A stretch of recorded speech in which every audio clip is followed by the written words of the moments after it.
Hi guys, இந்த வீடியோவில் வந்து நம்ம இப்போ எதை பற்றி பார்க்க போகிறோம்னு சொன்னால்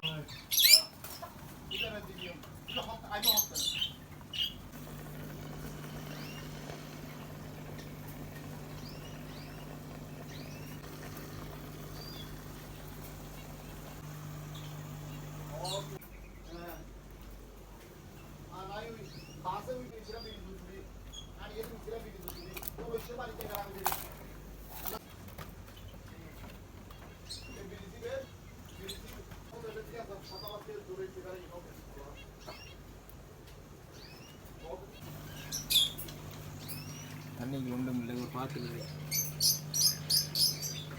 பொம்மை நாளைக்கு முயலில் சாப்பாடு. இது முயல்